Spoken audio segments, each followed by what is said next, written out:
ख्वात्मनो दर्शम तस्य यत दृष्ट अवलंबते धीरास्तम तम न पश्यन्ति पश्यन्ति आत्मानम अव्ययम। उसको आत्मा का दर्शन कहाँ है जो दृश्य का अवलंबन करता है। धीर पुरुष दृश्य को नहीं देखते हैं और अविनाशी आत्मा को देखते हैं। इस एक सूत्र में पूरब के समस्त दर्शन का सार है। दर्शन शब्द का भी यही अर्थ है। यह सूत्र दर्शन की व्याख्या है। दर्शन का अर्थ सोच विचार नहीं होता। दर्शन का वैसा अर्थ नहीं है जैसा फिलॉसफी का। दर्शन का अर्थ है उसे देख लेना जो सब देख रहा है। दृश्य को देखना दर्शन नहीं है, दृष्टा को देख लेना दर्शन है। मनुष्य को हम दो विभागों में बांट सकते हैं। एक तो वे जो दृश्य में उलझे, कहो उन्हें अधार्मिक।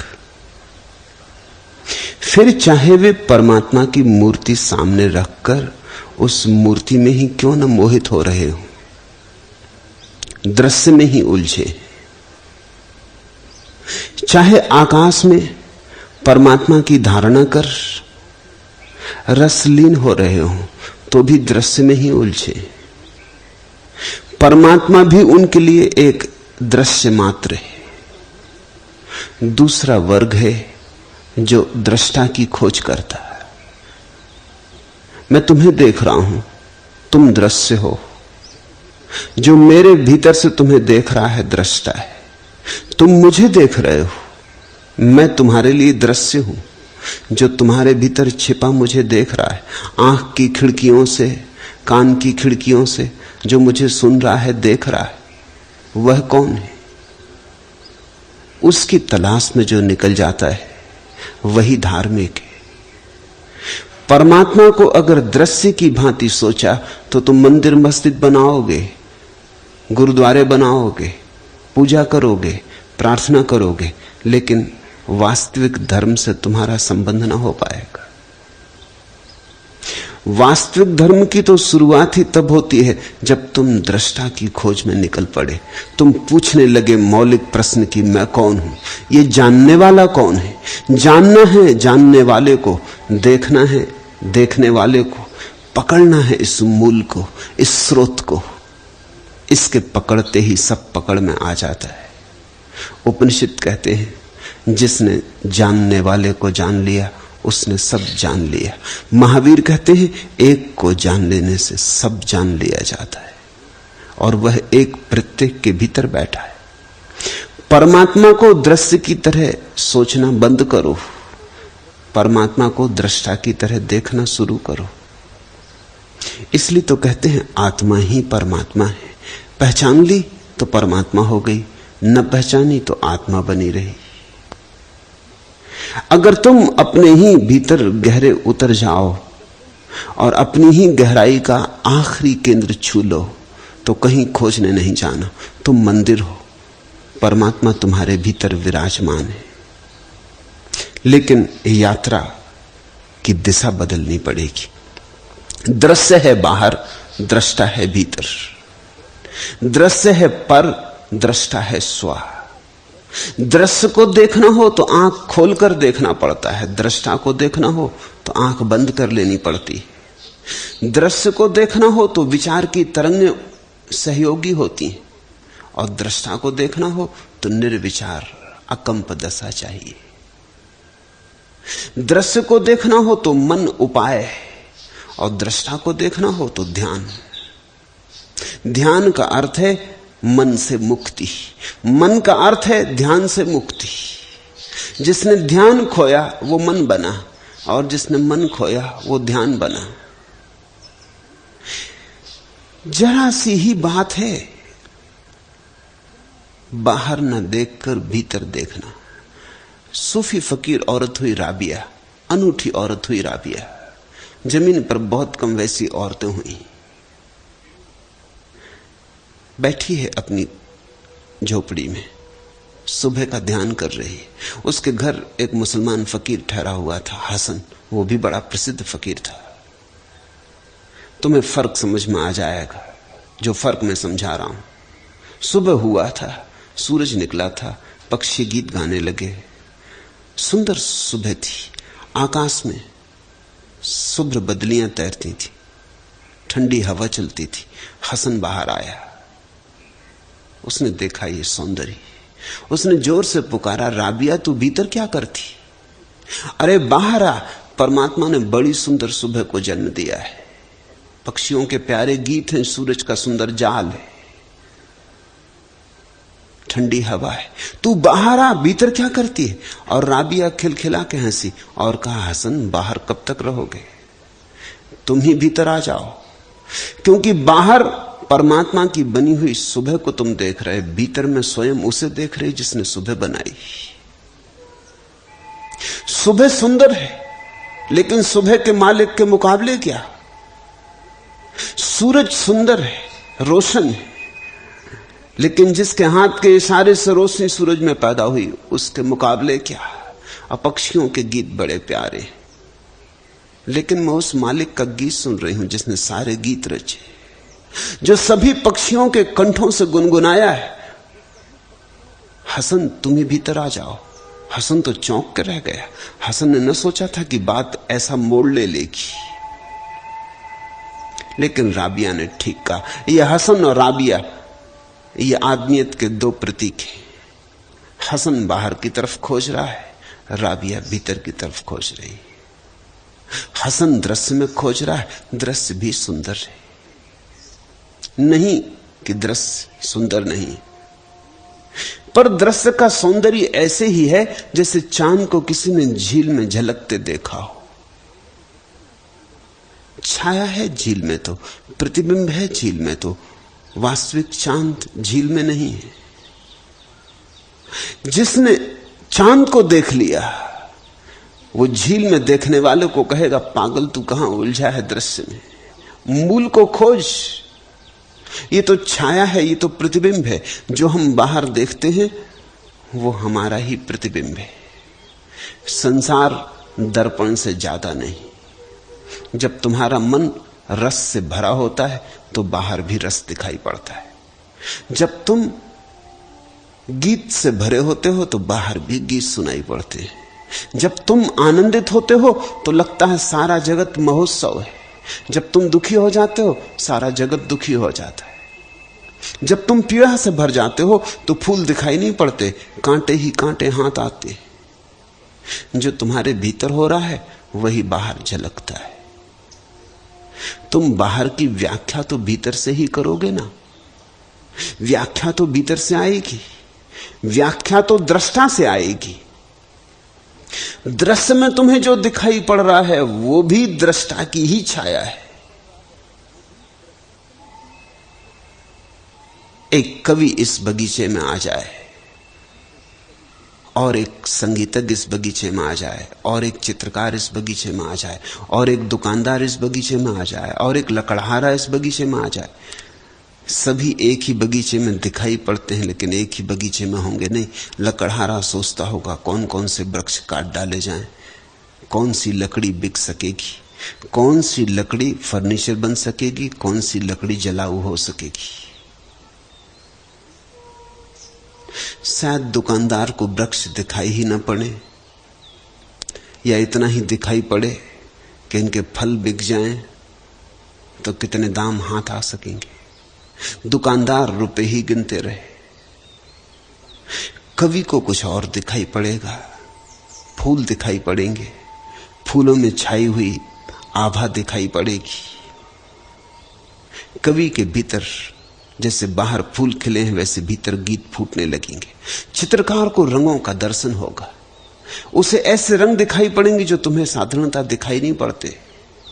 तुम तो जब देखते हो तो सभी वृक्ष हरे मालूम होते हैं, चित्रकार जब देखता है तो एक एक वृक्ष अलग अलग ढंग से हरा मालूम होता है। हरे में भी कितने भेद हैं, हरे में भी कितने हरेपन छिपे। हरे में भी कितने ढंग हैं, सब हरा हरा नहीं है। हरे और हरे में बड़ा फर्क है। वो तो चित्रकार को दिखाई पड़ेगा। जो तुम्हारे भीतर है उसकी छाया तुम्हें बाहर दिखाई पड़ती। और अगर कोई एक संत आ जाए, राबिया आ जाए इस बगीचे में, तो फूल के सौंदर्य को देख के उसकी आंखें बंद हो जाएंगी। फूल का सौंदर्य उसकी आंखों को झपका देगा, क्योंकि फूल के सौंदर्य से उसे परमात्मा के सौंदर्य की याद आ जाएगी। बाहर का सौंदर्य उसे भीतर फेंक देगा, वो आंख बंद कर लेगी। बाहर का फूल तो भूल जाएगा, निमित्त हो गया। भीतर का फूल दिखाई पड़ने लगेगा। बाहर के गीत सुन के राबिया किसी अंतर यात्रा पर निकल जाएगी। बाहर का गीत तो बहुत दूर रह जाएगा। दृश्य, हर दृश्य दृष्टा की खबर लाएगा, लाता ही है। हम अंधे, भीतर की तरफ अंधे, इसलिए हम वस्तुओं में उलझे रह जाते हैं। पहला सूत्र आज का है, क्वात्मनो दर्शनम तस्य यद दृष्ट अवलंबते। उसको आत्मा का दर्शन कहां, कैसे? असंभव है जो दृश्य का अवलंबन करता है। जो दृश्य के पीछे भागा चल रहा है वो अपने से दूर निकलता जाएगा। जैसे जैसे दृश्य के पीछे भागेगा वैसे वैसे अपने केंद्र से च्युत हो जाएगा। दृश्य तो मिलेगा नहीं, क्योंकि दृश्य तो मृग मरीचि का है। वो जो झील में दिखाई पड़ता है चांद, तुम अगर डुबकी लगा लिए झील में चांद को पकड़ने को, तो क्या तुम पा सकोगे? छाया भी खो जाएगी तुम्हारी डुबकी लगाने से, पानी की सतह हिल जाएगी। वो जो प्रतिबिंब बनता था वो भी खंड खंड होकर पूरी झील पे बिखर जाएगा। पूरी झील पे चांदी फैल जाएगी, लेकिन तुम पकड़ ना पाओगे, तुम पगला जाओगे। ऐसे ही तो सारा जगत पागल है। दिखाई पड़ता है दूर क्षितिज पर सौंदर्य, दौड़ते हो तो जब तक मुट्ठी में आता है तब तक सब बिखर जाता है। सुंदर से सुंदर स्त्री तुम्हारे मुट्ठी में आते ही कुरूप हो जाती है। सुंदर से सुंदर पुरुष तुम्हारे हाथ में ही आते ही कुरूप हो जाता है। इसलिए तो अपनी स्त्री किसको सुंदर दिखाई पड़ती है? सदा दूसरे की स्त्री सुंदर दिखाई पड़ती है। इसलिए तो अपना घर किसको महल मालूम पड़ता है? सदा दूसरे का घर महल मालूम पड़ता है। जो नहीं है मुट्ठी में वही सुंदर लगता है, मुट्ठी में आते ही सब बिखर जाता है। छायाएं हैं इस जगत में, प्रतिबिंब हैं इस जगत में, दूर से बड़े लुभावने, दूर के ढोल बड़े सुहावने, पास आते आते सब खो जाता है। सत्य की परिभाषा है जो पास आने पर और सत्य हो जाए।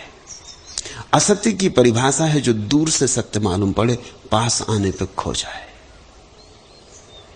महापुरुष की परिभाषा है जिसके पास आओ तो और बड़ा होने लगे।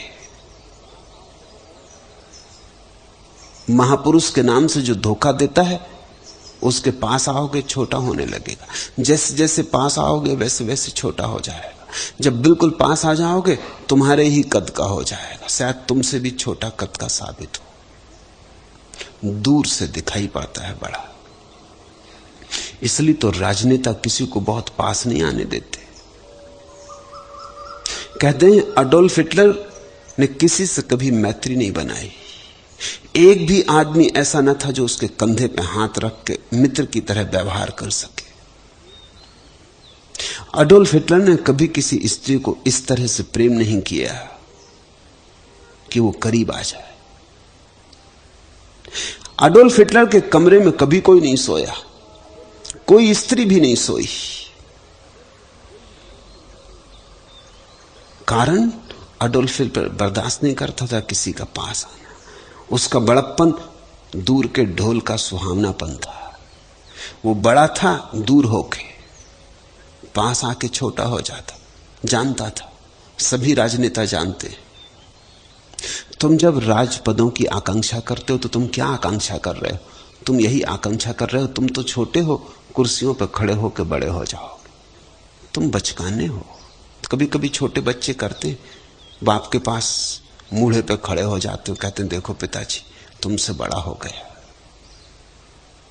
राजनीति बस इसी तरह का बचकानापन है। कुर्सी पे बैठ के लोग बड़े हो जाते।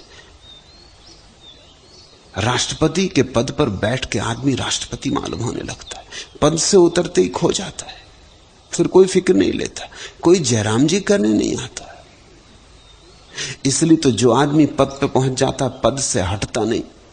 लाख सरकाओ, लाख उपाय करो, वो टस से मस नहीं होता।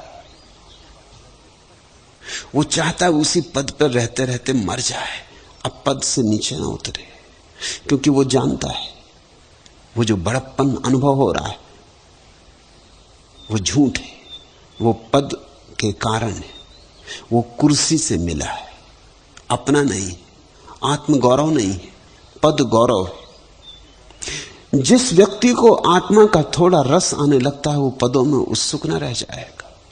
फिर पद का एक फायदा है कि तुम जैसे ही पद पे होते हो दूसरे पास नहीं आ सकते। यही धन का भी फायदा है।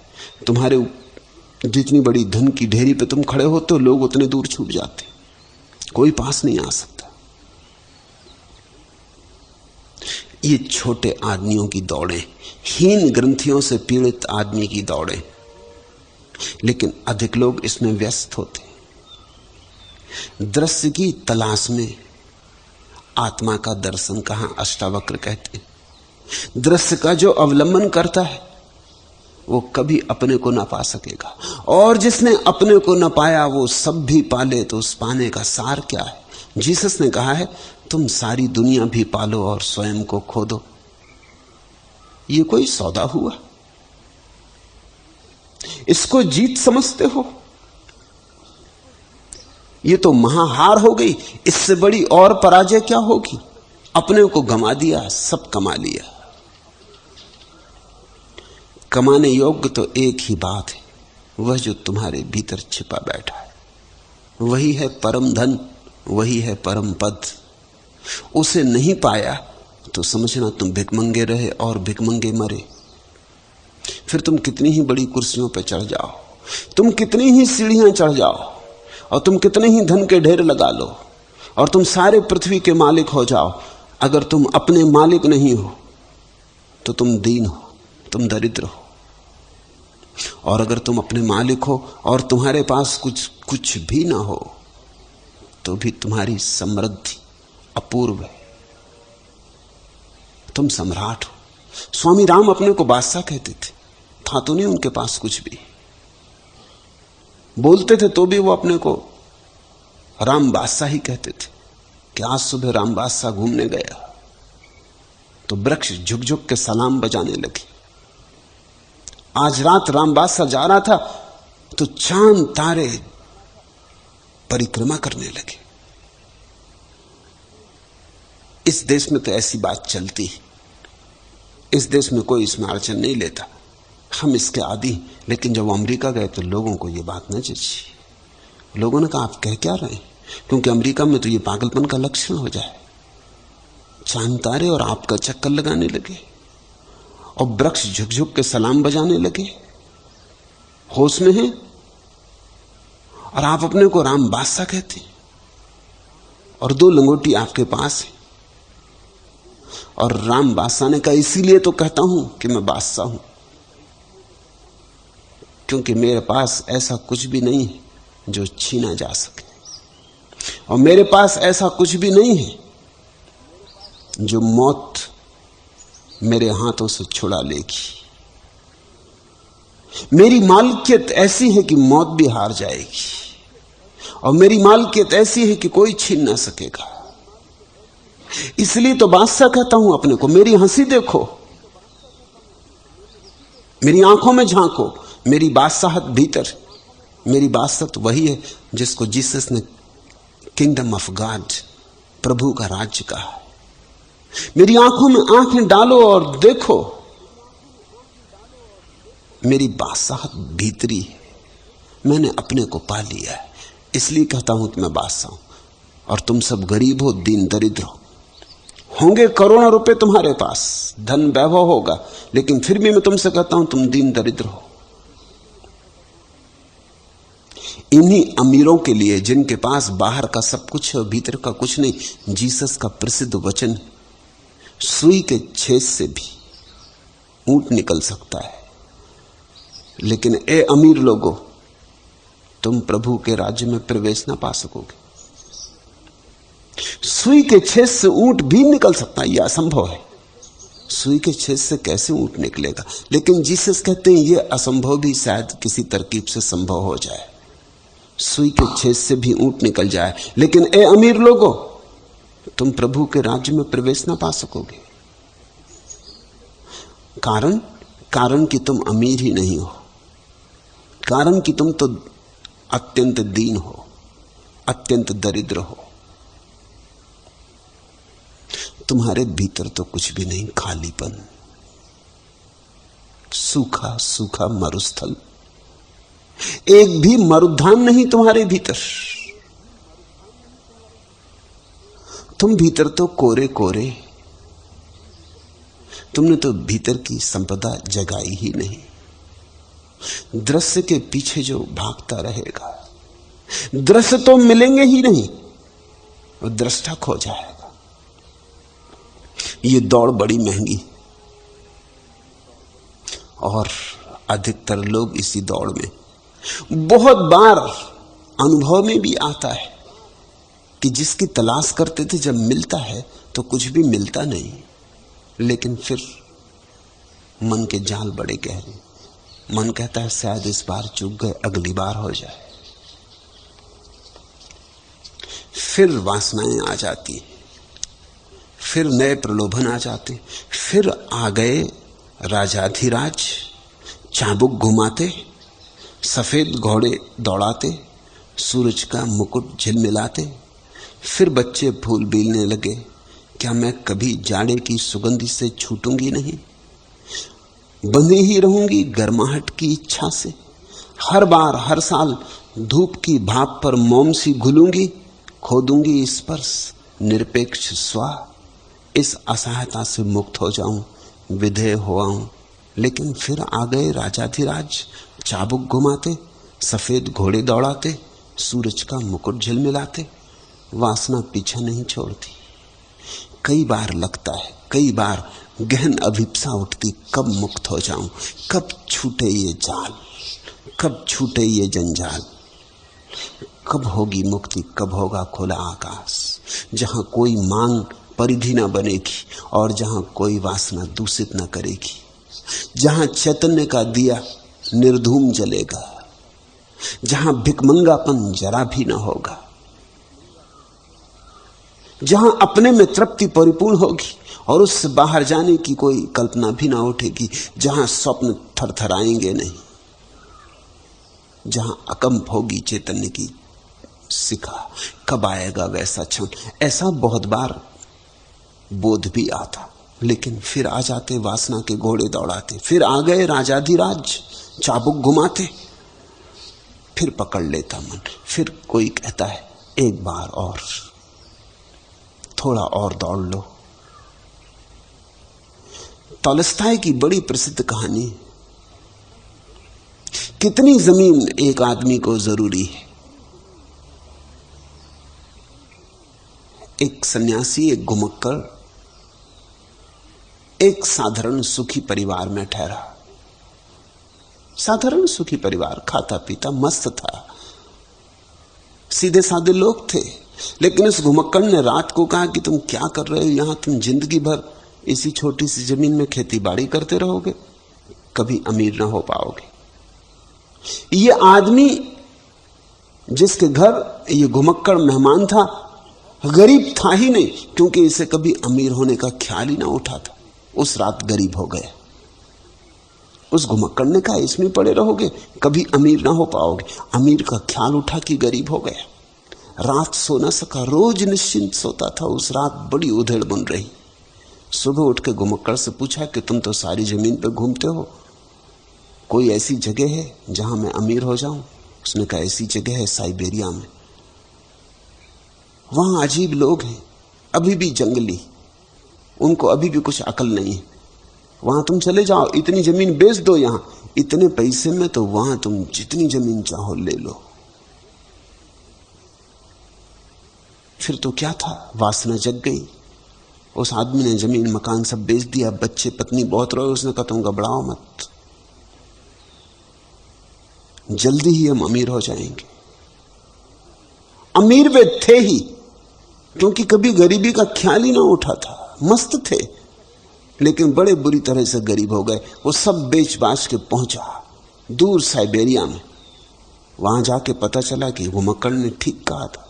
अजीब लोग थे।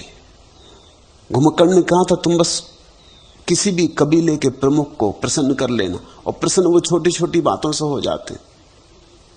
हुक्का ले जाना, तमाकू ले जाना, शराब ले जाना, बस भेंट कर देना। वो खुश हो जाए तो तुम कहना थोड़ी जमीन चाहिए।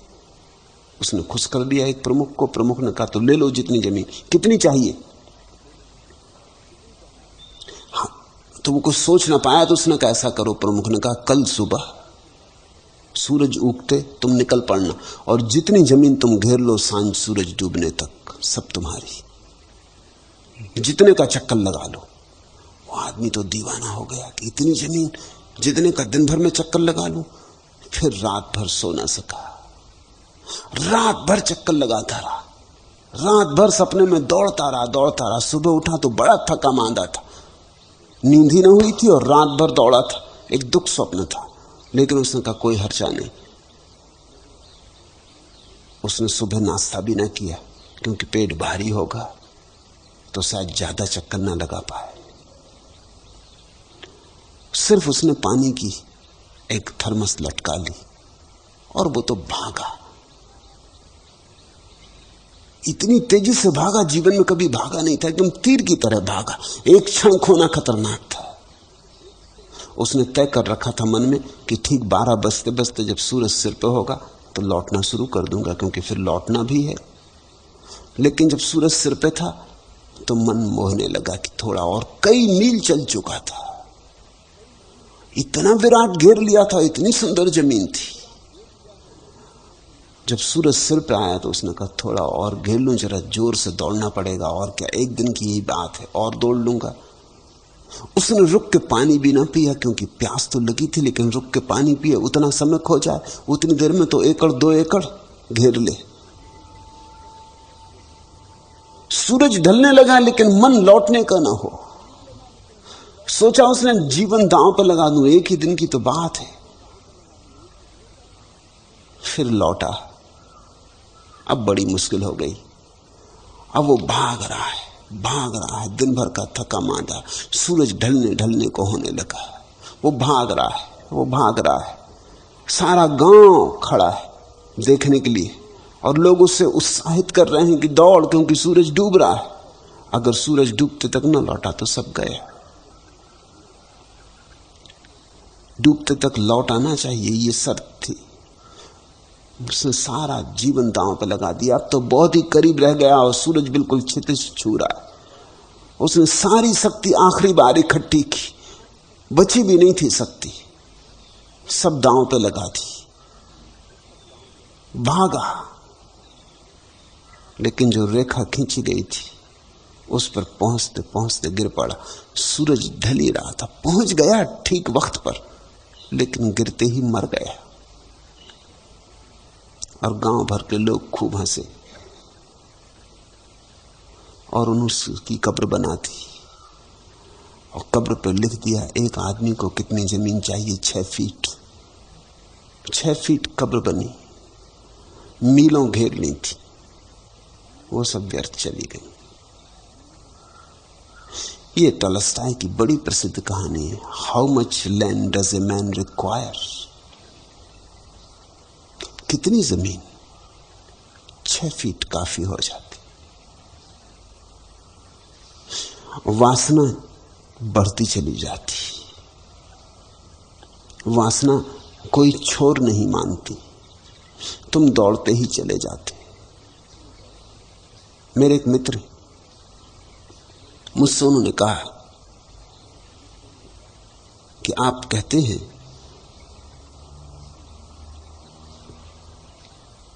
कि आदमी को अंतिम समय में प्रभु में ध्यान लगा देना चाहिए। तो उनकी उम्र है कोई 60 साल। तो तो मैंने कहा अब अंतिम समय तो आ ही गया, अब और क्या राह देख रहे हैं? उन्होंने कहा कि बस ऐसा करें, 5 साल का मुझे और वक्त दें। मैंने कहा तुम्हारी मर्जी, क्योंकि वक्त तुम्हारा, उम्र तुम्हारी, ध्यान तुम्हारा, मेरा तो कुछ इसमें जबरदस्ती चल नहीं सकती, तुम्हारी मौज। लेकिन 5 साल का पक्का है कि बचोगे? वो हंसने लगे, वो कहते हैं आप भी कैसी बात करते हैं, आपके आशीर्वाद से बचेंगे, क्यों नहीं बचेंगे? मेरे आशीर्वाद से तुम्हारा क्या लेना देना? न मेरे आशीर्वाद से तुम पैदा हुए, न मेरे आशीर्वाद से तुम जी रहे हो, न मेरे आशीर्वाद से बचोगे। इन धोखों में मत पड़ो। वो जरा दुखी भी हो गया, कहने लगे ऐसी बात तो नहीं कहनी चाहिए, आप तो कम से कम आशीर्वाद दें। मैंने कहा कि मुझे आशीर्वाद देने में कुछ खर्च नहीं लगता, इसलिए तो साधु महात्मा आशीर्वाद देते हैं, कुछ हर्ज ही नहीं है। आशीर्वाद देने मेरा क्या बिगड़ता है, आशीर्वाद लो।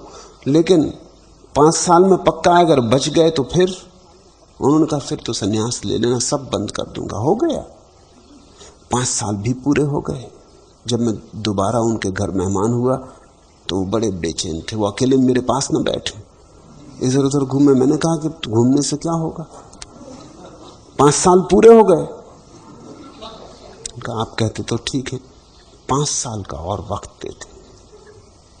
तो मैंने उन्हें टॉलस्टॉय की एक कहानी सुनाई, how much land does a man require. तो तुम कहे थे 65 साल, अब बदलते हो? नहीं, वो कहने लगे बदलता नहीं हूं, अपनी बात पे रहूंगा, लेकिन कई काम उलझे पड़े हैं, धंधे अधूरे पड़े हैं, बच्चे यूनिवर्सिटी में हैं, आते हैं, उलझने हैं, सब इनको निपटा लूं। 5 साल में मैंने कहा उलझने निपट जाएंगी, क्योंकि उलझने किसी की कभी नहीं निपटी। 5 साल तो क्या, 50 साल और जियो तो भी ना निपटेंगी, क्योंकि 5 साल में उलझने निपटाओगे तो जरूर, लेकिन नई उलझने खड़ी भी तो करोगे। उन्होंने कहा कि नहीं, इस बार बिल्कुल पक्का कहता हूं, कहो तो लिख के दे दो। मैंने कहा आप लिख के ही दे दो। तो डरने लगे, कहा नहीं आप भी क्या बात करते, बात कह दी, लिखना क्या? मैंने कहा तुम लिख ही दो।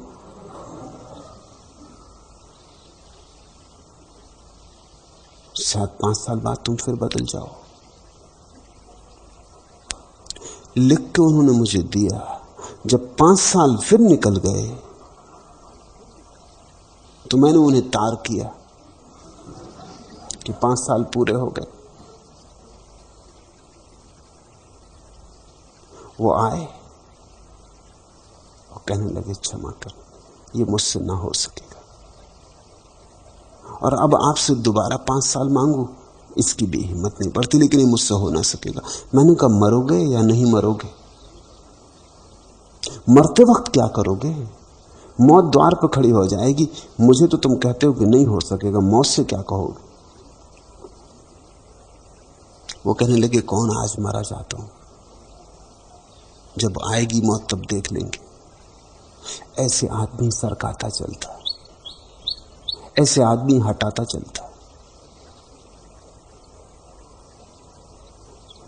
जीवन ऐसे रत्ती रत्ती हाथ से रिक्त होता जाता, एक एक बूंद टपकती है इस गागर से, वो गागर खाली होती जा रही। और तुम कहते हो कल, और तुम कहते हो परसों। दृश्य के पीछे दौड़ते रहो, कभी कोई सुख संभव नहीं है। जागते में जागता भागता हूं, अंधेरी गुफा में खोजता हुआ दरार, चौड़ाने को, झांकने को पार, जागने को। ये तुम जिसको जागरण कहते हो, ये जागरण नहीं है। जागते में जागता भागता हूं, अंधेरी गुफा में खोजता हुआ दरार, चौड़ाने को, झांकने को पार, जागने को। तुम अभी जागे कहां? अभी तो अंधेरी गुफा में दौड़ रहे। अभी तो तुम दरार ही खोज रहे हो कि कहीं से दरार मिल जाए, थोड़ी रोशनी मिल जाए, थोड़ा सुख मिल जाए। अभी तो तुम चेष्टा कर रहे हो कि थोड़ा कहीं से द्वार मिल जाए तो जाग जाऊं। ये तुम्हारा जागरण वास्तविक जागरण नहीं। जागता तो वही है जो भीतर की तरफ चलता है। बाहर की तरफ चलने वाला आदमी तो सोता ही चला जाता। दरार मिलेगी नहीं, दरार होगी तो भी खो जाएगी। और ये अंधेरी गुफा और बड़ी हो जाएगी। ऐसे तो कभी सूरज मिला ही नहीं। बाहर चल के तो आदमी अंधेरे और अंधेरे में चला गया है। बाहर अंधेरा है, भीतर रोशनी, भीतर है ज्योतिपुंज, भीतर अहिर्निश जल रहा है दिया। और तुम कहां भटक रहे? जो देखा सपना था, अनदेखा अपना था। जो जो तुमने देखा है सब सपना है, दृश्य मात्र सपना है। यही तो पूर्व की अपूर्व धारणा है माया की। माया का अर्थ है जो देखा सपना था, अनदेखा अपना था। बस एक चीज अनदेखी है, वो तुम स्वयं हो। उसको तुमने कभी नहीं देखा, और तो तुमने सब देख डाला, सारा संसार देख डाला। दूसरे तो तुमने खूब देख लिए। एक चीज अनदेखी रह गई, तुम्हारा स्वयं का स्वरूप। अष्टावक्र कहते, धीरस्तम तम न पश्यन्ति पश्यन्ति आत्मानम अव्ययम। धीर पुरुष दृश्य को नहीं देखते, अविनाशी आत्मा को देखते। और जिसने इस अविनाशी अव्यय आत्मा को देख लिया, उसने दृश्यों का दृश्य देख लिया। जो पाने योग्य था पा लिया, जो सार था उसके हाथ आ गया, जो असार था उसने छोड़ दिया।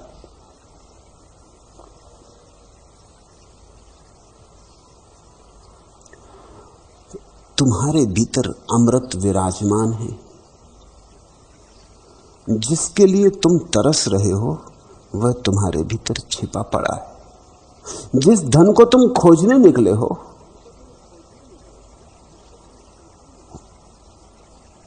उस धन का अंबार तुम्हारे भीतर लगा है।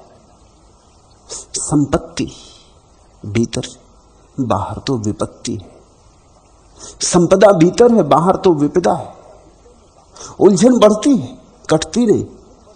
समस्याएं गहरी होती हैं, हल नहीं होती। समाधि और समाधान तो भीतर है, बाहर तो सिर्फ समस्याओं का जाल फैलता चला जाता। एक समस्या में से 10 समस्याओं के अंकुर निकल आते। एक उलझन को सुलझाने चलो, 10 उलझनें खड़ी हो जाती। फिर इनको ही सुलझाते उलझाते जीवन बीतता। एक दिन मौत द्वार पर खड़ी आ जाती, और तब एक क्षण का भी समय नहीं मिलता। तुम फिर लाख सिर पटको कि थोड़ा और समय मुझे मिल जाए, जरा सा भी समय मिल जाए, 24 घंटे का समय मिल जाए, जरा ध्यान कर लूं। सदा टालता रहा, लेकिन फिर एक क्षण भी नहीं मिलता। और आश्चर्य की बात तो यही है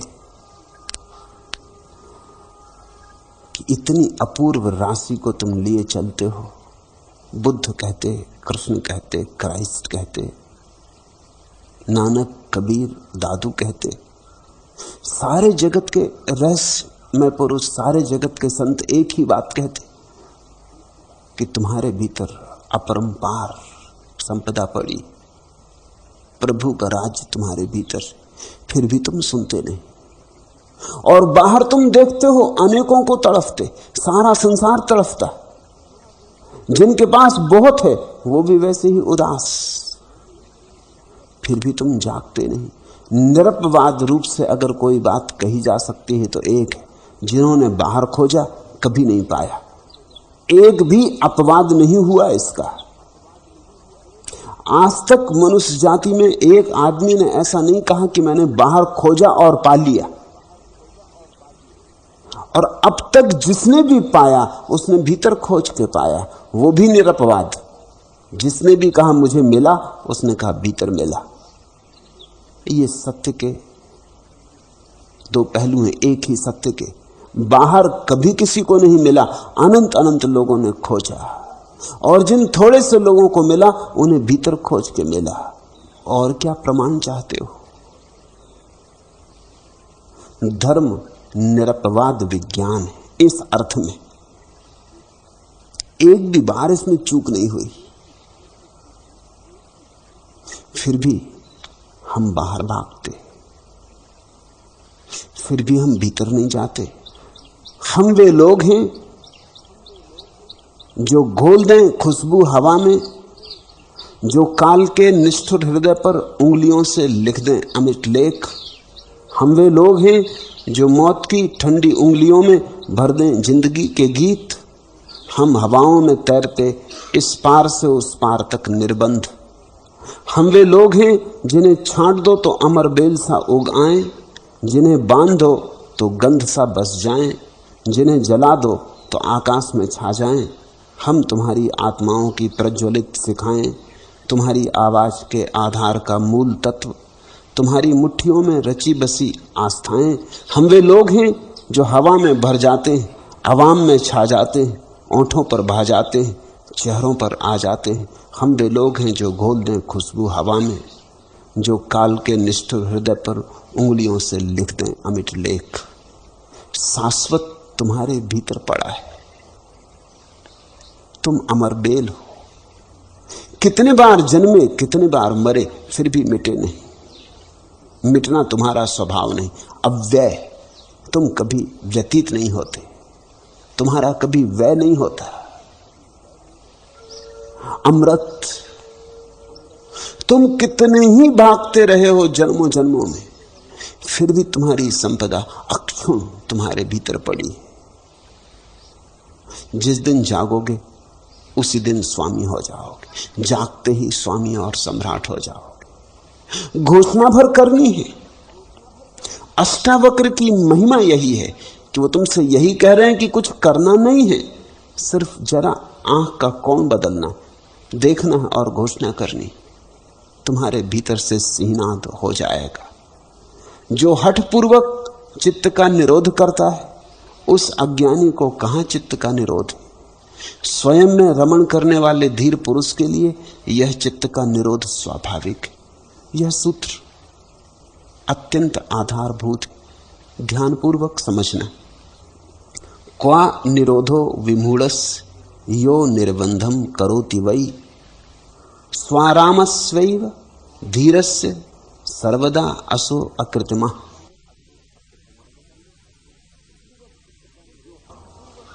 जो हठपूर्वक चित्त का निरोध करता है, जो जबरदस्ती चित्त को निरोध करता है, उस अज्ञानी का चित्त कभी भी निरोध को उपलब्ध नहीं होता। समझो, हठपूर्वक अगर तुम चित्त का निरोध करोगे तो निरोध करेगा कौन? वही चित्त। मन ही तो मन से लड़ता और चित्त ही तो चित्त का निरोध करता। चित्त के ही द्वारा तो तुम चित्त से लड़ोगे। तुम वैश्या के घर जा रहे, तुम जबरदस्ती अपने को मंदिर ले जाते। ये कौन है जो जबरदस्ती तुम्हें मंदिर ले जा रहा? ये भी मन है। वैश्या के घर जो जा रहा था वह भी मन था। मन भीड़ है बहुत सी वासनाओं की। मन कोई एक नहीं है, मन अनेक है। उसी मन में यह भी वासना है कि वैश्या के घर जाऊं, उसी मन में यह भी वासना है कि मंदिर जाऊं। तुम जब मंदिर जाते हो तो तुम सोचते हो मन को जीता, नहीं, यह भी मन का ही एक अंग है। तुम जब वैश्या के घर जाते हो तो सोचते हो मन से हार गए, नहीं, यह भी मन की जीत है। मंदिर जाना भी मन की जीत है, दोनों में तुम्हारी हार है। तुम जो भी करोगे कृत्य मात्र मन से होता है। सिर्फ अगर तुम्हें अपने में जाना हो तो एक ही उपाय है, कृत्य का अभाव। करो मत, करना ना हो, न वैश्या की तरफ जाना हो और न मंदिर जाना हो, जाना ही ना हो, तो मन हार जाता है। मन को कृत्य चाहिए, कृत्य मन का भोजन है। कुछ करने को हो तो मन जीता है। फिल्मी गीत गाओ, मन को कोई अड़चन नहीं। भजन गुनगुनाओ, मन को कोई अड़चन नहीं। वो कहता चलो यही कर लेंगे, लेकिन कुछ कर लेंगे। तुम बैठ के राम राम राम राम जपो, चलेगा। गाली बको कि भजन, मन दोनों से अपने को भर लेगा। मेरे पास लोग आते, वो कहते हैं, आप कहते हैं बस चुपचाप बैठ जाओ, कुछ आलंबन तो दें, कुछ सहारा तो चाहिए। ऐसे कैसे चुप बैठ जाओ, माला फेरे कि राम राम जपे? गुरु मंत्र दे दें, कान फूंक दें कहते। कुछ लोग मुझसे सन्यास लेते हैं, वो सन्यास के बाद कहते हैं और गुरु मंत्र।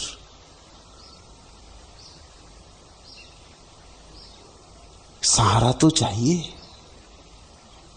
जब तक सहारा है तब तक मन रहेगा। सहारा मन को ही चाहिए। आत्मा को किसी सहारे की जरूरत नहीं। मन लंगड़ा है, इसको बैसाखियां चाहिए। तुम वैसाखी किस रंग की चुनते हो इससे कुछ फर्क नहीं पड़ता। मन को कुछ उपद्रव चाहिए, व्यस्तता चाहिए, ऑक्यूपेशन चाहिए। किसी बात में उलझा रहे, माले ही फेरता रहे तो भी चलेगा। रुपयों की गिनती करता रहे तो भी चलेगा। काम से घिरा रहे तो भी चलेगा।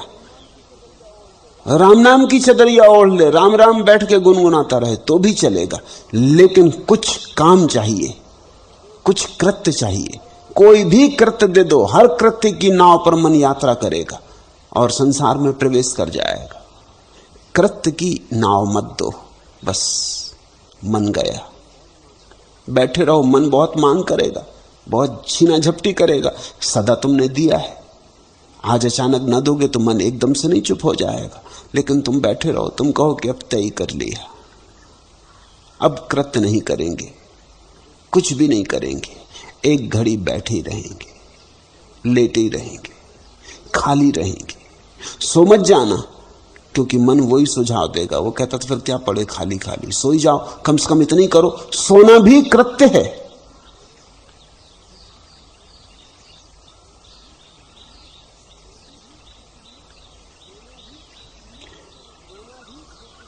सोना भी क्रिया है। तो अगर कुछ नहीं कर रहे हो तो मन कहता अब ऐसे बैठे बैठे से क्या फायदा है, चलो झपकी ले लो, इतना तो करो। झपकी ले लोगे तो मन सपना देखने लगेगा, फिर काम शुरू हो गया। मन को काम चाहिए। तुमने कहानियां सुनी होंगी, बच्चों की किताबों में लिखी, कि किसी आदमी ने एक भूत को प्रसन्न कर लिया। उस भूत ने कहा कि प्रसन्न तो हो गया तुम पर, अब तुम जो कहोगे करूंगा, लेकिन एक खराबी है मेरी कि मैं बिना काम के नहीं रह सकता, मुझे काम देते रहना। अगर एक क्षण भी काम नहीं हुआ तो मैं मुश्किल में पड़ जाता हूं, फिर मैं तुम्हारी गर्दन दबा दूंगा, मुझे काम तो चाहिए। वो आदमी बोला अरे यही तो, इससे अच्छा क्या होगा, नौकर चाकर रखते हैं, उल्टी झंझट है, उनके पीछे लगे रहो तो भी काम नहीं करते, तू तो बड़ा भला है, यही तो चाहिए। उस आदमी को पता नहीं था कि वो किस झंझट में पड़ रहा है। भूत को घर जाके उसके जिंदगी में कई काम थे जो हो नहीं रहे थे। उसने भूत से कहा चलो एक महल बना दे। सोचा कि चलो 2-4 साल तो निपटे। वो एक घड़ी भर बाहर गया, भीतर आया, उसने कहा महल बन गया। महल खड़ा था, भूत का काम था। एक सुंदर स्त्री ले आया, वो बाहर गया और ले आया।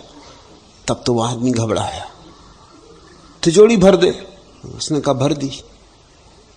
थोड़ी देर में, मिनट 2 मिनट में सब काम चुक गए। तब वो आदमी अपनी गर्दन के लिए घबराया कि मुश्किल हो गई। अब उसे कुछ सूझे नहीं कि क्या करना। वो बोला कि ठहर, मैं अभी आता हूं। वो आदमी भागा घर के बाहर, एक फकीर गांव के बाहर था, उसके पास गया और कहा कि एक झंझट में पड़ गया हूं, एक भूत को जगा लिया, अब मेरी गर्दन मुश्किल में है, अब मुझे कुछ सूझता नहीं, क्योंकि जो जो मैं सोचता था वो क्षण में कर लाता है। अगर ऐसे ही रहा तो जीना मुश्किल है। फकीर ने कहा तू एक काम कर, ये नसें नहीं पड़ी है, ले जा। भूत से कहना इस पे चढ़ उतर। उसने कहा इससे क्या होगा? इसने कहा इसमें होगा क्या, कुछ करने की जरूरत नहीं, तब तो तेरे पास कोई दूसरा काम हो बता देना, नहीं तो कहना चढ़ उतर। आदमी बोला बात तो ठीक, लेकिन आप कैसे समझे? उसने कहा यही तो मन की सारी प्रक्रिया है, ये मन के भूत को समझ के ही मैं समझ गया। फकीर ने कहा मन के भूत को समझ के। अब एक आदमी बैठा माला पढ़ रहा है, माला जप रहा, वो क्या कर रहा है? सीढ़ी चढ़ उतर रहा है। एक आदमी राम राम जप रहा है, वो सीढ़ी चढ़ उतर रहा है। लगा दी सीढ़ी उसने जाके, भूत से उसने कहा तू चढ़ उतर। जब चढ़ जाए तो उतर, जब उतर जाए तो चढ़। तब से भूत चढ़ उतर रहा है, आदमी निश्चिंत। मन काम चाहता है, मन भूत है। जब भी मन खाली होता तभी मुश्किल खड़ी हो जाती। तत्क्षण मन कहता है कुछ करो। छुट्टी के दिन भी छुट्टी कहां? तुमने देखा, छुट्टी के दिन और झंझट हो जाती। रोज का काम होता नहीं, दफ्तर गए नहीं, दुकान गए नहीं, अब छुट्टी, अब क्या करना? तो कोई अपनी कार खोल के बैठ जाता, उसी की सफाई करने लगता, लगा ली नसेनी। कोई रेडियो खोल के बैठ जाता, उसी को सुधारने लगता, वो सुधरे ही हुआ था। कुछ ना कुछ करो, या चले पिकनिक को चले। 150 मील कार दौड़ाई, पहुंचे, भागे, फिर वापस लौटे। कहते हैं कि लोग छुट्टी के दिन इतने थक जाते हैं जितने काम के दिन नहीं थकते। खाली बैठ नहीं सकते, छुट्टी का मतलब है खाली बैठो, लेकिन खाली बैठना संभव कहां है? खाली बैठना तो केवल ध्यान ही को संभव है। और जिसको ध्यान आता है वो तो काम करते भी खाली होता है, इस बात को समझ लेना। और जिसको ध्यान नहीं आता वो खाली बैठा भी सीढ़ियां चढ़ता उतरता है। और जिसको ध्यान आता है वो काम करते हुए भी खाली होता है। खाली होना चैतन्य का स्वभाव है। मन को सहारा चाहिए। जो हठपूर्वक चित्त का निरोध करता है उस अज्ञानी को चित्त का निरोध का। हठ कौन करेगा? आग्रह कौन करेगा? जबरदस्ती कौन करेगा? हिंसा कौन करेगा अपने ही ऊपर? ये उपवास करने वाले, जप तप करने वाले, शीर्षासन करने वाले, धूनी लगाए बैठे हुए लोग, ये कौन कर रहा है? सब ये मन ही कर रहा है। अष्टावक्र के आधारभूत इस सूत्र को ख्याल में लेना। क्वा निरोधो विमूढ़स्य यो निर्बंधम करोति वही। कितना ही करो, कुछ भी करो, मूढ़ व्यक्ति चित्त के निरोध को उपलब्ध नहीं होता। इसलिए नहीं कि वो चित्त का निरोध नहीं करता, चित्त का निरोध करता है इसीलिए मुक्त नहीं होता। फिर मुक्ति का उपाय क्या है? स्वयं में रमण करने वाले धीर पुरुष के लिए यह चित्त का निरोध स्वाभाविक है। चित्त का निरोध करना नहीं होता। आत्म रमण, आत्म रस में विभोरता, चित्त निरुद्ध हो जाता। चित्त का निरोध सहज हो जाता है, अपने से हो जाता है। चित्त का निरोध परिणाम है। तुमने भी ख्याल किया होगा, जब भी तुम आनंदित होते हो, क्षण भर को ही सही, उसी क्षण चित्त का निरोध हो जाता है। रात देखा, आकाश में निकला चांद, और क्षण भर को तुम आनंदित हो गए। उस क्षण में चित्त निरुद्ध हो जाता है, विचार बंद हो जाते। आनंद में कहां विचार को सुविधा? जहां आनंद है वहां विचार कैसे बचेगा? विचार तो दुख में ही होता है। संगीत सुन रहे थे, डोल गए,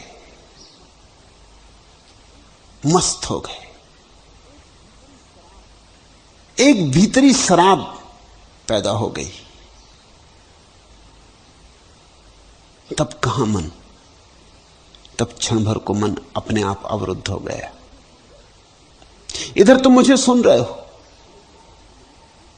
मुझसे अनेक लोग आते, मैं उनसे पूछता हूं कि कौन सा ध्यान सबसे ज्यादा ठीक लगता। वो कहते हैं सुबह आपका बोलना। मैं कहता बोलना क्यों? वो कहते हैं बोलते बोलते चित्त निरुद्ध हो जाता है। आपको सुनते सुनते, आप बोलते उधर, इधर हम सुनते, मन ठहर जाता। ठीक कहते हैं।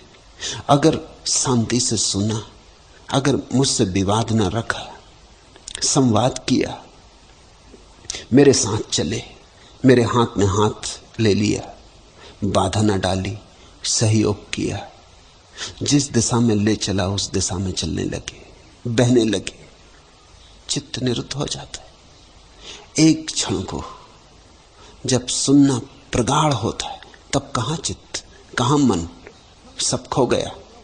उस क्षण तुम आत्मा में होते हो। इसलिए महावीर ने तो यहां तक कहा है कि अगर कोई सम्यक श्रवण को जान ले, ठीक ठीक श्रावक हो जाए, तो वहीं से मोक्ष का द्वार खुल जाता है। महावीर ने कहा 4 तीर्थ हैं, श्रावक, श्राविका, साधु, साध्वी, जिनसे आदमी मोक्ष जाता है। लेकिन तुम ख्याल रखना, साधुओं ने बड़े उल्टे अर्थ किए इसके। अब महावीर कहते हैं 4 तीर्थ हैं। तीर्थ का अर्थ होता है जिस घाट से उतरा जा सकता है। लेकिन साधुओं से पूछो, साधु ये नहीं कहते कि श्रावक मोक्ष जा सकता है, वो तो कहते साधु हुए बिना कैसे जाओगे। और महावीर ने 4 तीर्थों का निर्माण किया। और श्रावक को साधु नमस्कार नहीं करता है, क्योंकि श्रावक को कैसे नमस्कार करे। साधु श्रावक का नमस्कार लेता और आशीर्वाद देता, लेकिन नमस्कार नहीं करता। साधु अपने को ऊपर मानता है। असलियत उल्टी है। मेरे देखे, और अगर कहीं तुम्हें महावीर मिल जाए तो उनसे भी पूछ लेना, वे भी तुमसे यही कहेंगे। साधु द्वयम है, नंबर 2 है, श्रावक प्रथम है। असल में अगर श्रावक पूरी तरह से सुनने में समर्थ हो गया तो साधु होने की जरूरत नहीं, श्रवण काफी। अगर श्रवण पूरा ना हो पाया तो फिर साधना की जरूरत है। इस बात को ख्याल में लेना। साधु यानी साधना, कुछ करना पड़ेगा। सुनने से नहीं हो सका, इतनी बुद्धि ना थी कि सुनने मात्र से हो जाता। सुनने के लिए प्रगाढ़ प्रतिभा चाहिए। जिनका सुनने से ही नहीं हो पाता उनको फिर कुछ कृत्य करना पड़ता। उपवास करो, जप करो, तप करो, कुछ करो। जो कमी रह गई बुद्धि की वो कृत्य से पूरी करो। साधु नंबर 2 है। परम अवस्था तो सुन के ही पैदा हो जाती। हां, जिसकी ना हो पाए उसको फिर साधना भी करनी होती। महावीर उस पे भी दया करते हैं जिसको सुन के ना हो पाए, तो वो कहते तू कुछ कर। ख्याल करना, अगर प्रगाढ़ प्रतिभा हो, बुद्धि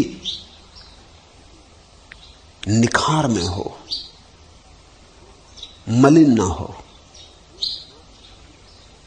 धूल धमास से भरी ना हो, होशपूर्वक हो, तो केवल सुन के ही मोक्ष मिल जाता। तुमने किसी सद्गुरु को सुन लिया, हृदय भर के सुन लिया, सब तरह से अपने को हटा के सुन लिया, उस सुनने के क्षण में ही मुक्त हो गए तुम। कुछ और करना ना पड़ेगा। हां, अगर सुन न पाए, सुनने तो गए लेकिन बुद्धि में तुम्हारा जो कूड़ा कचरा है वो भरा रहा, उसकी वजह से सुन न पाए, तो फिर कुछ करना पड़ेगा। श्रावक प्रथम, साधु द्वयम। होना भी ऐसे ही चाहिए। अगर 30 विद्यार्थियों की कक्षा में शिक्षक बोलता है तो तुम सबसे ज्यादा प्रतिभाशाली किसे कहते हो? जो सुन के ही समझ गया। जो सुन के नहीं समझा फिर उसको तख्ते पर लिख लिख के कर कर के समझाना पड़ता है। जो उससे भी नहीं समझा उसको घर पे ट्यूटर भी लगाना पड़ता है। जो उससे भी नहीं समझा वो परीक्षा में उत्तर चोरी करके ले जाता है। मगर प्रतिभा ना हो तो कुछ भी काम नहीं आता, सब गड़बड़ हो जाता। मैं विश्वविद्यालय में शिक्षक था। एक परीक्षा चल रही थी, मैं निरीक्षक था। तो मैं देखा सब तो लिख रहे हैं, एक विद्यार्थी बैठा बड़ा बेचैन है, कुछ लिख नहीं रहा। तो मैं उसके पास गया, मैं चिंतित हो गया। मैंने पूछा कि क्या बात है, कुछ समझ में नहीं आता, उत्तर पकड़ में नहीं आ रहे, प्रश्न समझ में नहीं आ रहे, क्या अड़चन है? तू पसीना पसीना हुआ जा रहा है, कुछ लिख भी नहीं रहा। उसने कहा आपसे क्या छिपाना, उत्तर तो मैं रखे हूं, मगर किस खीसे में किस प्रश्न का उत्तर है ये भूल गए। दोनों खीसे में रखे हो उत्तर। प्रतिभा ना हो तो खीसे में उत्तर हो तो भी क्या काम आता। रूस में उन्होंने बड़ा ठीक किया है, चोरी का उपाय खत्म कर दिया है। विद्यार्थी किताबें ला सकते, चोरी का कोई उपाय न रहा। विद्यार्थी परीक्षा में अपनी सारी किताबें ला सकते, या बीच परीक्षा में उठ के कॉलेज की लाइब्रेरी में जा सकते और अपना उत्तर खोज सकते। चोरी का कोई उपाय नहीं रहा। और बड़ी हैरानी की बात है, फिर भी बुद्धिमान बुद्धिमान सिद्ध होते, मूढ़ मूढ़ सिद्ध होते, क्योंकि उत्तर भी तो खोजना पड़ेगा। किताबें ले आके क्या करोगे? लाइब्रेरी में भी जाओगे तो आखिर किताब तो खोजनी पड़ेगी, उसमें से उत्तर तो निकालना पड़ेगा, प्रश्न तो समझना पड़ेगा कम से कम पहले, फिर उसका ठीक ठीक उत्तर खोजना होगा। चोरी का उपाय भी खत्म कर दिया उन्होंने और फर्क कुछ भी नहीं पड़ा है। अब भी पता चल जाता है कौन प्रथम कोटि का, कौन द्वितीय कोटि का, कौन तृतीय कोटि का। आज नहीं कल सारी दुनिया में यही होगा। किताबें लाने की आज्ञा दे देनी चाहिए, कोई अड़चन नहीं है। आखिर वो अपनी बुद्धि से ही खोजेगा ना उत्तर, उससे ही पता चल जाएगा कि कैसा उत्तर उसने खोजा। उसकी बुद्धि का ही पता लगाना है। जो सुन के ही समझ ले।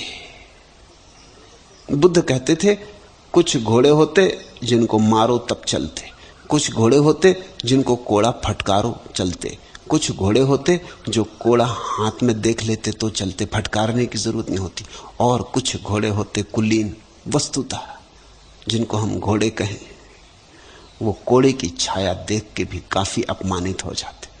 कोड़ा तो दूर, कोड़े की छाया काफी होती, इशारा बहुत होता। एक आदमी बुद्ध के पास आया, उसने बुद्ध के चरण छुए और बुद्ध से उसने कहा, शब्द में मुझे ना कहें, शब्द में बहुत सुन चुका,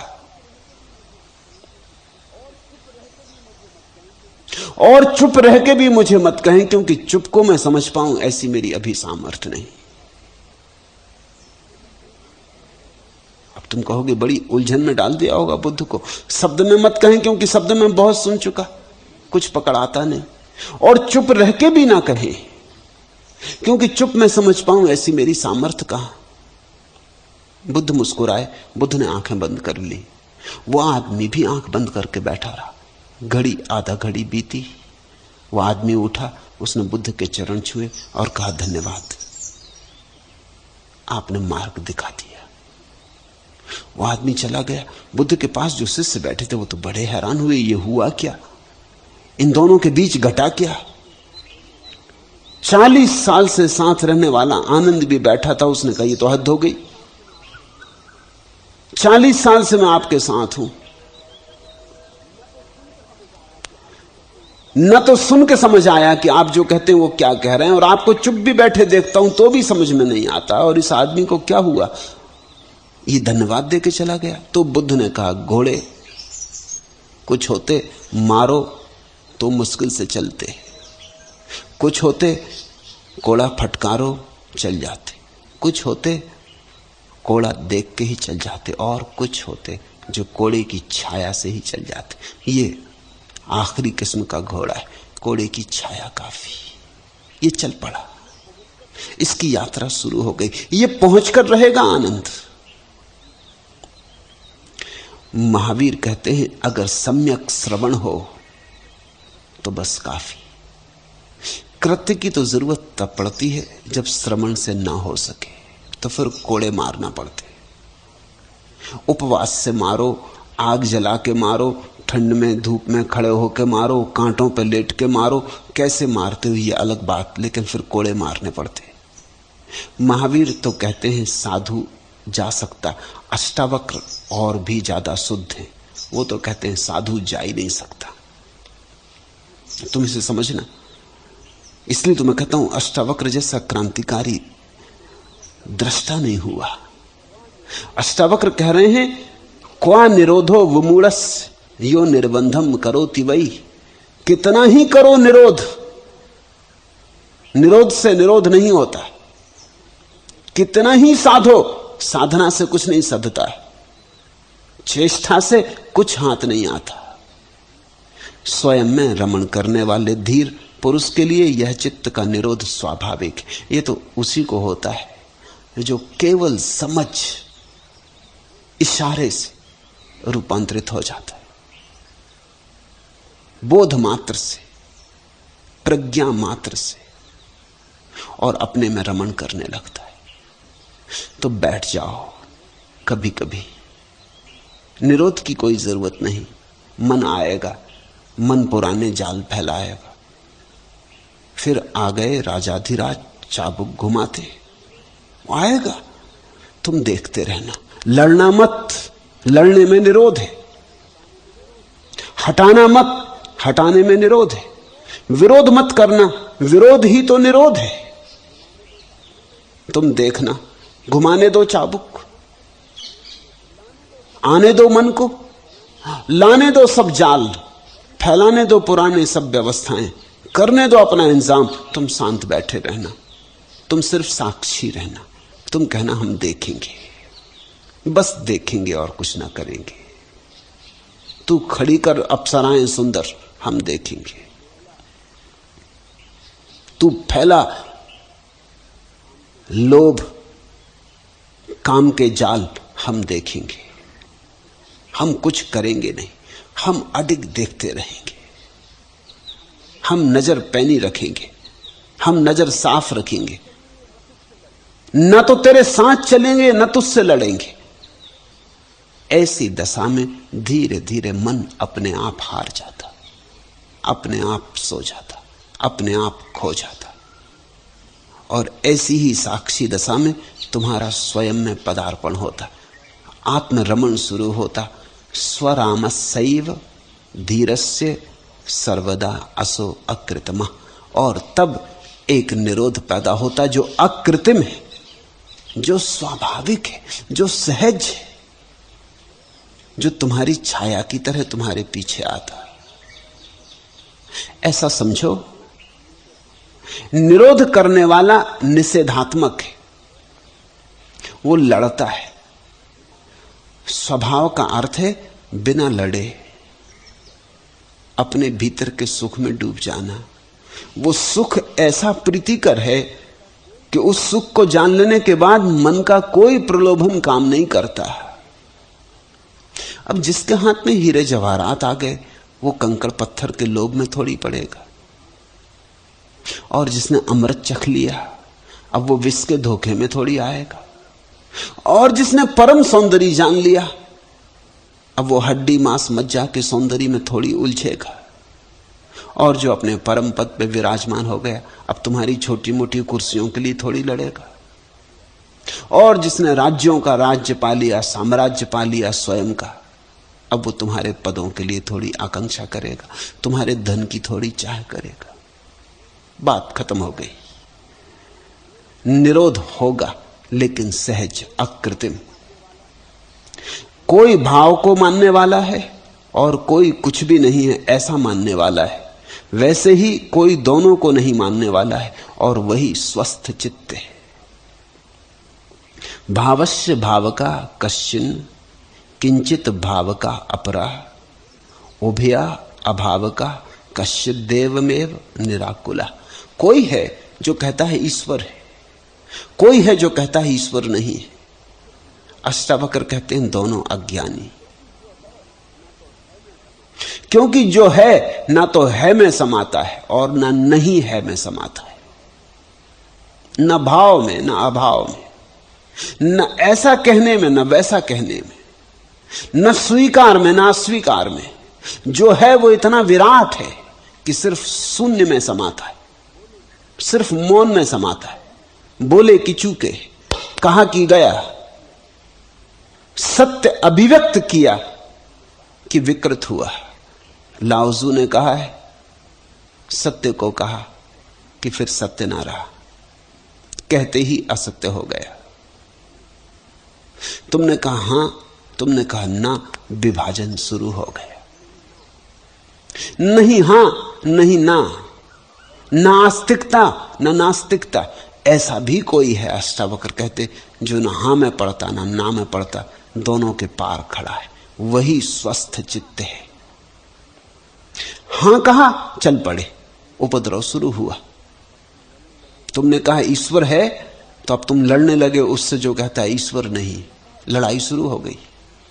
और तुमने कहा ईश्वर है, तो तुमने मन का एक वक्तव्य दिया, क्योंकि हां और ना मन की घोषणाएं,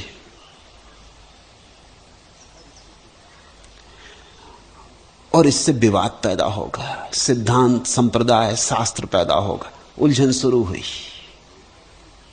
तुम्हें तर्क जुटाने पड़ेंगे कि ईश्वर है, और अब तक कोई तर्क नहीं जुटा पाया। एक बात ध्यान रखना, न तो ईश्वरवादी तर्क जुटा पाए कि ईश्वर है, और न अनीश्वरवादी तर्क जुटा पाए कि ईश्वर नहीं है। कोई सिद्ध नहीं कर पाया, ना नास्तिक सिद्ध कर पाए। नास्तिक, एक गांव में ऐसा हुआ कि एक महानास्तिक और एक महानास्तिक में विवाद हो गया।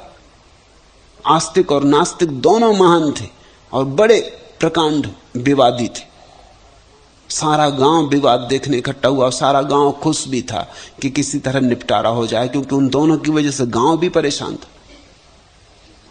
दोनों के बीच जो कसम कस थी, उसमें गांव के लोग भी पिसे जाते थे, क्योंकि इधर खींचे जाते, उधर खींचे जाते। आस्तिक अपनी तरफ खींच लेता तो नास्तिक अपनी तरफ खींचने की कोशिश करता। ऐसे गांव में दल बदली होती रहती, और गांव में बड़ा विवाद था और झगड़ा फसाद था। गांव पूरा खुश हुआ, उसने कहा ये दोनों निपट लें, कुछ भी तय हो जाए तो हमारी झंझट मिटे। तुम सोचो ना, अगर मुसलमान और हिंदुओं के पंडित पुरोहित निपट लें तो तुम्हारी तो झंझट मिटे, ये मंदिर मस्जिद का झगड़ा तो मिटे। एक बार सारे धर्मगुरु इकट्ठे हो जाएं, फैसला कर लें, विवाद कर लें, जो जीत जाए सो ठीक, तो बाकी दुनिया भर की परेशानी तो कटे। तो गांव के लोग बड़े खुश थे, वो सब इकट्ठे हुए, मगर खुशी ज्यादा देर न टिकी। सुबह होते होते सब गड़बड़ हो गई। गड़बड़ ये हुई, आस्तिक ने ऐसे तर्क दिए कि नास्तिक राजी हो गया, और नास्तिक ने ऐसे तर्क दिए कि आस्तिक राजी हो गया। फिर वही झंझट, आस्तिक नास्तिक हो गया, नास्तिक आस्तिक हो गया, मगर झंझट जारी रही। गांव ने सिर पीट लिया, उसने कहा ये इसका कोई हल नहीं है।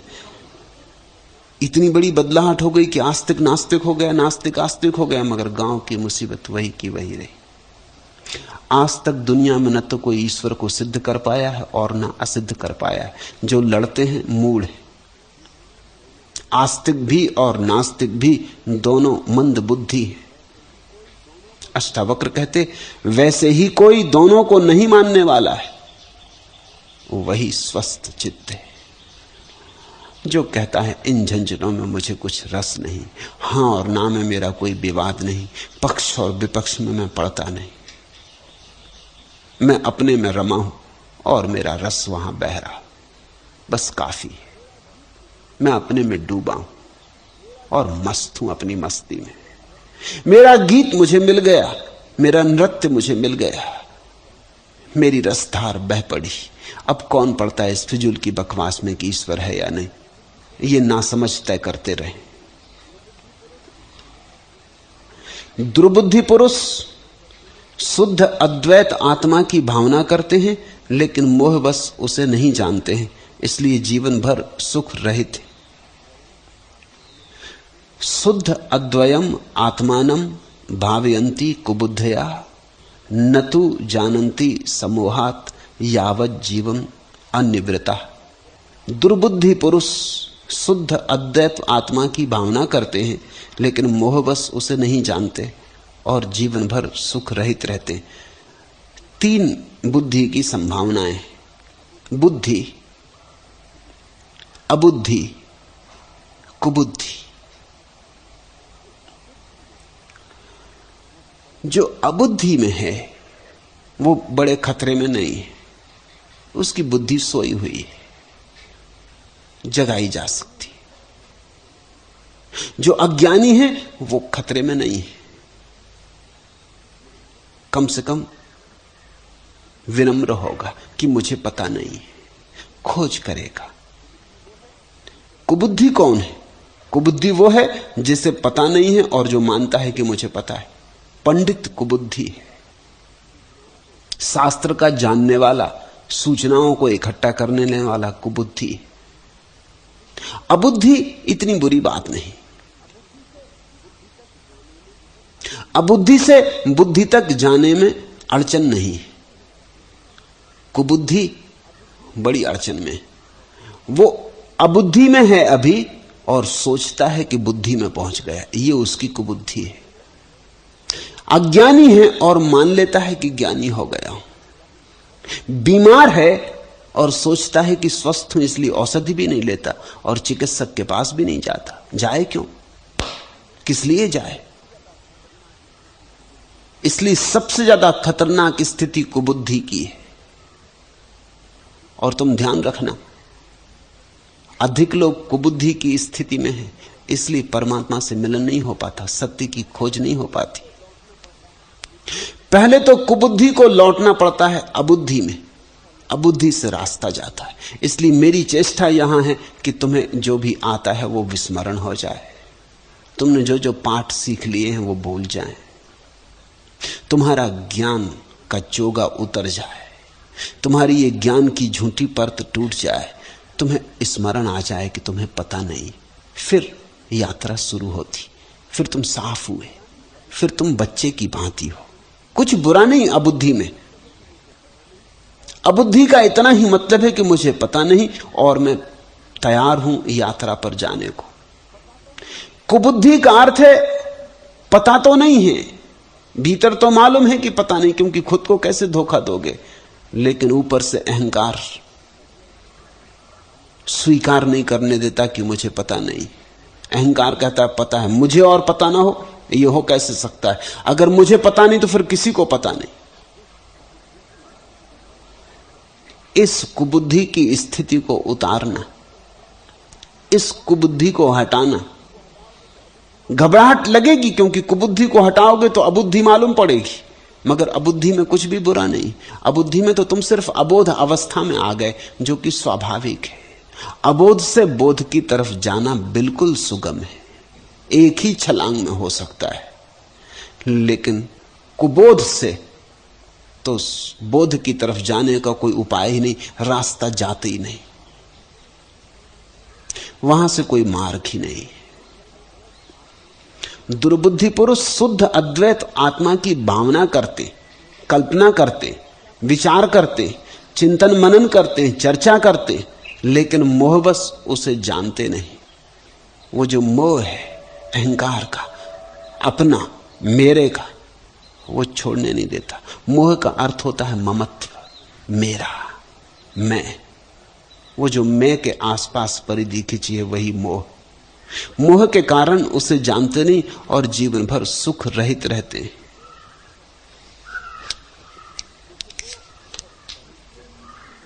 दुख को बहुत सहेज के रखना पड़ा हमें। सुख तो किसी कपूर की टिकिया सा उड़ गया। अब सबसे पूछता हूं, बताओ तो कौन था वो बदनसीब सख्त जो मेरी जगह जिया? तुम जीवन के अंत में एक दिन पूछोगे, जीवन के अंत में एक दिन तुम कहोगे। ये पंक्तियां तुम्हारे जीवन का अंतिम सार निचोड़ हो जाएंगी अगर चौंके नहीं, समय पर जागे नहीं। दुख को बहुत सहेज के रखना पड़ा हमें, और कुछ है ही नहीं तो रखो भी क्या सहेज के? जो है उसी को तो रखोगे। दुख ही दुख है, उसी को सहेज के रखते हो। किसी ने गाली दी थी 20 साल पहले, अभी भी सहेज के रखे हुए हो। पागलपन की भी कोई सीमा होती, गाली भी कोई सहेज के रखने की बात है। कोई दुख हो गया था, भूलते ही नहीं, घाव को कुरतते रहते हो ताकि घाव हरा बना रहे। और कुछ है भी नहीं, सहेज के क्या रखोगे? कुछ ना हो तो आदमी तिजोरी में कंकड़ पत्थर ही रख लेता। कम से कम एहसास तो होता है कि कुछ है, बचता तो रहता है, आवाज तो होती रहती, खोल कर देखता है तो भरापन तो मालूम होता है। दुख को बहुत सहेज के रखना पड़ा हमें, सुख तो किसी कपूर की टिकिया सा उड़ गया। सुख तो है ही इतना क्षणभंगुर, झलक दिखती है और चला जाता, कपूर की टिकिया सा उड़ गया। अब सबसे पूछता हूं, बताओ तो कौन था वो बदनसीब शख्स जो मेरी जगह जिया? जीवन के अंत में तुम पूछोगे, कि वो कौन था जो मेरी जगह जिया, क्योंकि तुम तो कभी जिए ही नहीं, तुम तो कभी वस्तुतः प्रकट ही ना हुए, तुम तो धोखे में रहे। तुम तो जो नहीं थे वो तुम मान लिए, और जो तुम थे उसको छिपा के रखा। अब सबसे पूछता हूं, बताओ तो कौन था वो बदनसीब शख्स जो मेरी जगह जिया। ऐसा दुर्भाग्य का क्षण ना आए, इसके लिए अभी से सजग हो जाओ।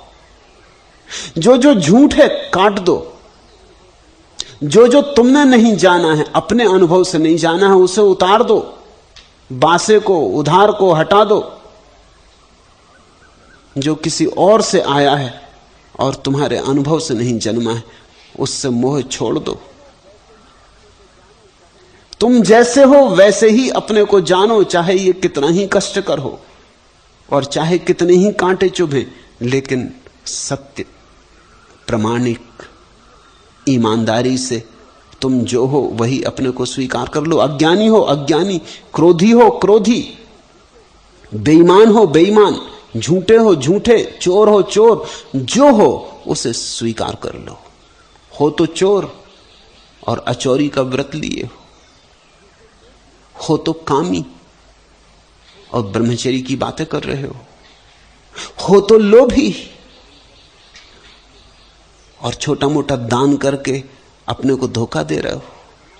लाख तो कमा लेते हो, 2-4 हजार दान कर देते हो और महादानी और दानवीर बन जाते हो तो अज्ञानी, लेकिन तोते की तरह किताबें रट ली और सोचते हो ज्ञानी हो गए। कभी झुके नहीं परमात्मा के चरणों में, झुकना आता ही नहीं। एक पुजारी रख लिया उधार, वो रोज आके तुम्हारी तरफ से परमात्मा के चरणों में झुक जाता है। किसको धोखा दे रहे हो? ये धोखा महंगा पड़ेगा। एक दिन जब मौत द्वार पर खड़ी होगी, तब तुम चौंक के पूछोगे, वो कौन था शख्स जो मेरी जगह जिया? क्योंकि तुम तो कभी जिए नहीं। मैं तुमसे कहता हूं, अगर तुम अपने सत्य की उद्घोषणा कर दो, दुखद हो, कष्टपूर्ण हो, अपमानजनक हो, फिर भी घोषणा कर दो, बदलाहट शुरू हो जाएगी। जो चोर ये कहने की हिम्मत जुटा ले कि मैं चोर हूं, ज्यादा देर चोर ना रह सकेगा। चोर रहने के लिए अचोरी का व्रत लेना अनिवार्य रूप से जरूरी है। इसलिए तो लोग अणुव्रत लेते। चोर हैं, छठे चोर हैं, अचोरी का व्रत ले लेते हैं। झूठे हैं, मंदिर में कसम खा लेते समाज के सामने कि सच बोलने की कसम लेता हूं। इससे झूठ बोलने में बड़ी सुविधा हो जाती, क्योंकि जब लोग जान लेते हैं कि इस आदमी ने कसम खाई सच बोलता है, तो लोग मानते हैं कि सच बोलता होगा।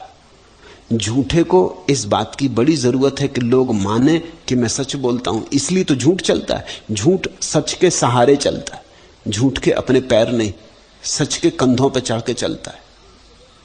अगर तुम्हें झूठ बोलना हो तो समाज में प्रचार करो कि तुम सच्चे हो, तो ही तो लोग धोखे में पड़ेंगे, नहीं तो धोखे में पड़ेगा कौन? मुल्ला नसरुद्दीन ने गांव के एक सीधे साधे आदमी को धोखा दे दिया। मजिस्ट्रेट को भी बड़ी हैरानी हुई। मजिस्ट्रेट ने उससे कहा, नसरुद्दीन तुम्हें और कोई नहीं मिला धोखा देने को? ये बेचारा इस गांव का सबसे सीधा सरल चित्त आदमी, इसको तुम धोखा देने गए? नसरुद्दीन का हुजूर और किसको देता, यही मेरी मान सकता था। और तो गांव में सब लफंगे, वो तो मुझे धोखा दे जाए। यही है एक बेचारा जिसको मैं धोखा दे सकता था, अब और किसको देता? आप ही कहिए। बात तो ठीक है। बेईमान को खबर फैलानी पड़ती कि मैं ईमानदार हूं,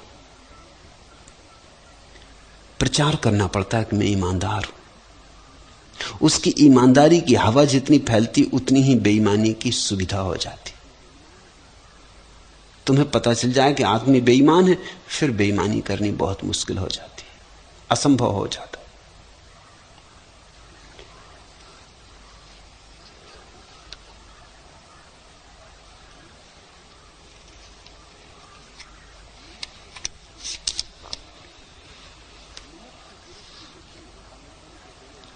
मुमुक्षु पुरुष की बुद्धि आलंबन के बिना नहीं रहती।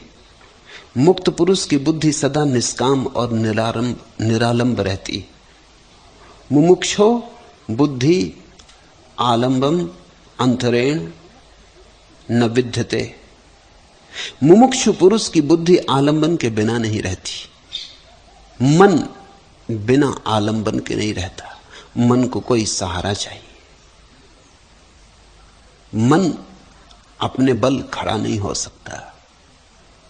मन को उधार शक्ति चाहिए, किसी और की शक्ति। मन शोषक है। इसलिए जब तक तुम सहारे से जियोगे, मन से जियोगे। जिस दिन तुम बेसहारा जियोगे, उसी दिन तुम मन के बाहर हो जाओगे। और इस बात को ख्याल में लेना कि मन इतना कुशल है, उसने मंदिर के भी सहारे बना लिए। पूजा पाठ, यज्ञ, हवन, पंडित, पुरोहित, शास्त्र। परमात्मा भी तुम्हारे लिए एक आलंबन है। उसके सहारे भी तुम मन को ही चलाते हो। तुम मन की कामनाओं के लिए परमात्मा का भी सहारा मांगते हो कि हे प्रभु, अब इस नए धंधे में काम लगा रहे हैं, ख्याल रखना। शुभ मुहूर्त में लगाते हो, ज्योतिषी से पूछ के चलते हो कि प्रभु इस किस क्षण में सबसे ज्यादा आशीर्वाद बरसाएगा, उसी क्षण शुरू करें, मुहूर्त में करें। तुम परमात्मा का भी सहारा अपने ही लिए ले रहे हो।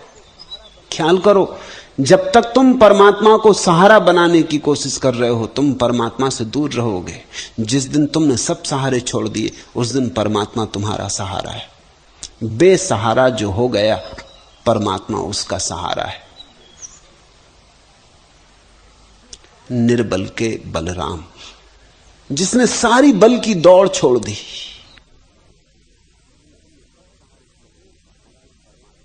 जिस दिन तुमने सब सहारे छोड़ दिए, उस दिन परमात्मा तुम्हारा सहारा है। बेसहारा जो हो गया, परमात्मा उसका सहारा है। निर्बल के बलराम, जिसने सारी बल की दौड़ छोड़ दी।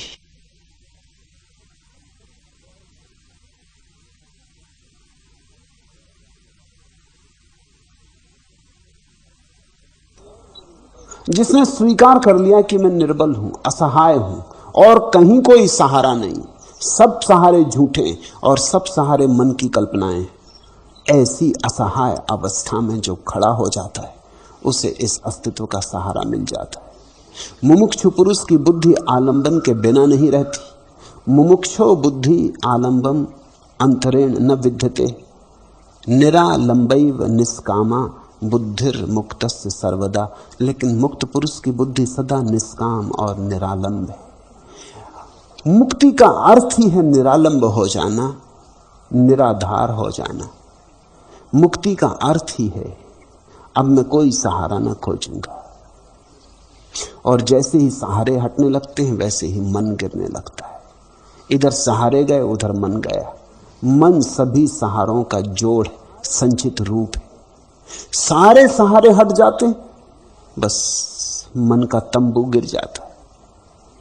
मन के तंबू के गिर जाने पर जो शेष रह जाता है, बिना किसी सहारे के जो शेष रह जाता, वही है शाश्वत, वही है अमृत, वही है तुम्हारा सच्चिदानंद, वही है तुम्हारे भीतर छिपा हुआ परमात्मा, विराट, परात्पर ब्रह्म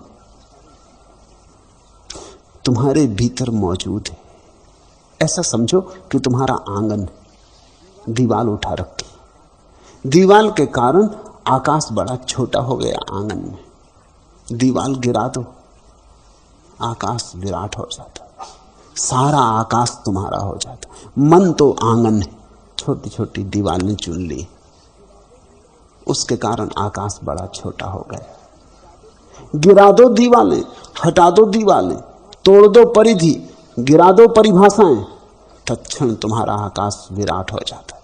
तत्क्षण सारा आकाश तुम्हारा है। इस आकाश के उपलब्ध हो जाने का नाम ही मोक्ष है। ये सारे सूत्र मुक्ति के सूत्र, एक एक सूत्र मुक्ति की एक एक अपूर्व कुंजी। इन पर खूब ध्यान करना, इनको बार बार सोचना, विचारना, ध्यान करना, इन पर बार बार मनन करना। किसी दिन, किसी क्षण में इनका प्रकाश तुम्हारे भीतर प्रवेश हो जाएगा।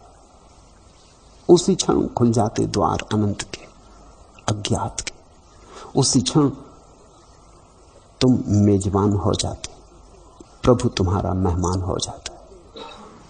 बनो आतिथे, अतिथि आने को तैयार है। आज इतना ही।